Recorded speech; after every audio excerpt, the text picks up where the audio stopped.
Let me tell you what Psalm 42 is actually all about. Psalm 42 verse 1 says, "As the deer pants for streams of water, so my soul longs for you, O God." He's not describing a peaceful deer by a quiet stream. You think of a deer that's running for its life, that's exhausted and thirsty and desperate, knowing if it doesn't find water soon, it won't make it. He's saying that's how it feels. He's not saying that he's by the stream of water drinking. He's saying, I'm desperate. I need this. I need you, God. It's not that he's sitting back, but he's parched. He's spiritually running on empty. That's what life looks like without staying close to Jesus. Like trying to survive in a desert without water. And when we hit those moments, the question becomes, how do I get back to God?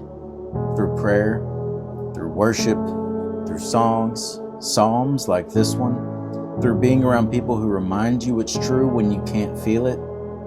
He says then in Psalm 42 verse 3, "My tears have been my food day and night." Many of you have been there. And this is where he's at.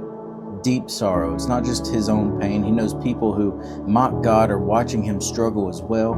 He's overwhelmed. The water shows up again in this psalm, only this time it's not refreshing, it's drowning. Psalm 42 verse 7, "Deep calls to deep at the roar of your waterfalls. All your breakers and all your waves have gone over me." He's saying, God, I'm in over my head. And then he remembers the days when he used to worship with joy, surrounded by others in verse 6. He misses it. Not just the place, but he misses the closeness he felt to God. And maybe you've been there or you're there now asking, God, where are you? Why don't I feel close to you anymore? He feels distant from where he used to be spiritually. He's caught between faith and doubt. And one of the most powerful things about the Psalms is that they give us permission to be real about it, to stop pretending everything's fine, to bring our doubts, fears, and frustrations to God honestly, like the man in Mark 9 who said, "I believe, help my unbelief." Even Jesus cried out, my God, why have you forsaken me?" Quoting another psalm. That's not weakness, that's honesty. And then in verse 5 and again in verse 11, he gives himself a bit of a self-talk. He says, "Why, my soul, are you downcast? Put your hope in God." That's preaching to your own heart.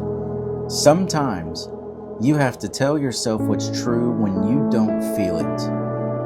Philippians 4:8 tells us to think on what is good and pure and just and true, to change your mind what it's focusing on. Because if you don't, you stay stuck in the negative. Psalm 42 verse 8 says, "By day the Lord commands his steadfast love, and at night his song is with me, a prayer to the God of my life." It reminds him, and he reminds us, that God's love is still there.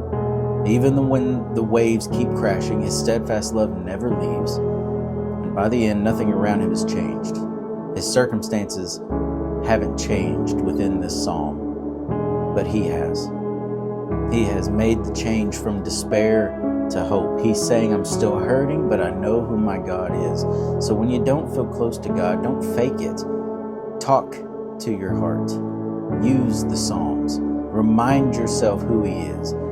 Yeah, the pain's real, but so is his promises. And when you're thirsty, when you're dry, when it feels like the wave after wave keeps hitting, remember that the same God who gives the water also carries you through the storm.